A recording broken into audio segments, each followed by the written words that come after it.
I used to think love could fix anything. I was wrong. Blaze wasn't just the man I loved.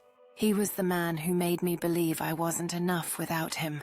Smooth, successful, magnetic. He knew how to make a woman feel small just by smiling. Our friends called us power couple goals. If only they knew. The truth was, I lived in his shadow, dressing how he liked, talking how he approved, laughing when he wanted me to.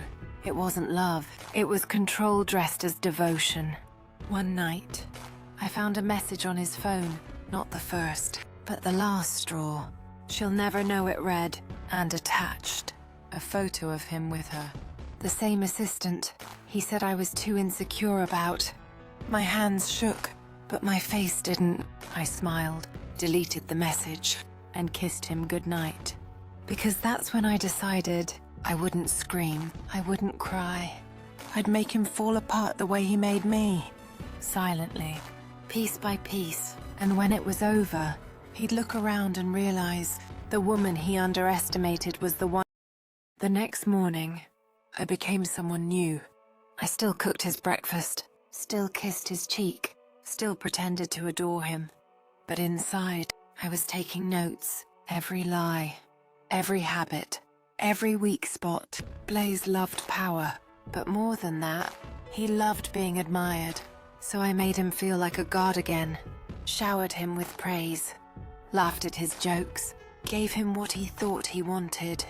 And while he basked in the illusion, I started to quietly dismantle everything he built. He used my name to hide his money. I smiled and moved the accounts to fix the paperwork. He bragged about how much his clients trusted him.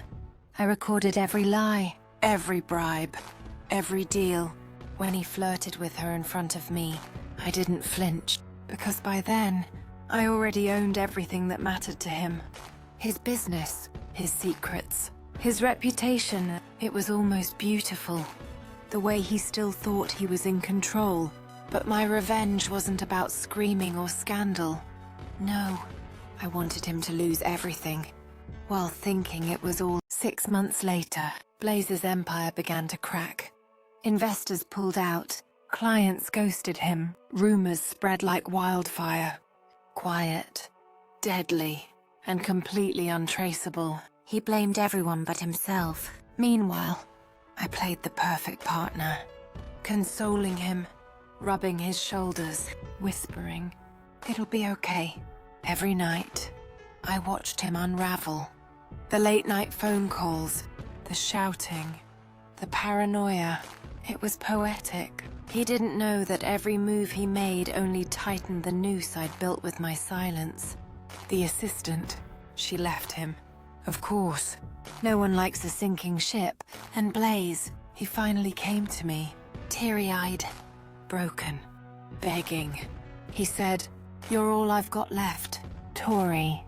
I almost laughed, because by then, that was exactly what I wanted. To be the last thing he had, and the one thing he couldn't keep. I hugged him, told him I believed in him, and whispered, "You always said I wasn't strong enough without you." Turns out, I was never the weak. When the authorities came, Blaze was still asleep. Fraud, tax evasion, wire transfers. They took everything. And all the while, I stood by the window, sipping my coffee, watching the dawn break like justice arriving fashionably late. He looked at me as they cuffed him, eyes full of disbelief, like he couldn't understand how the world had flipped. I didn't speak. I didn't need to. I'd already said everything the night I found that message. My silence was the speech he never heard. Months later, when reporters asked where I was already gone. New city, new name, new life. Sometimes I still see his face on the news, tired, hollow, broken. And every time, I smile. Because revenge doesn't always need blood or fire. Sometimes it's just the quiet satisfaction of watching the man who thought he owned you finally realize he never really knew you. And if you're a man watching this, don't ever mistake silence for weakness. Some women don't shout when they're hurt. They plan,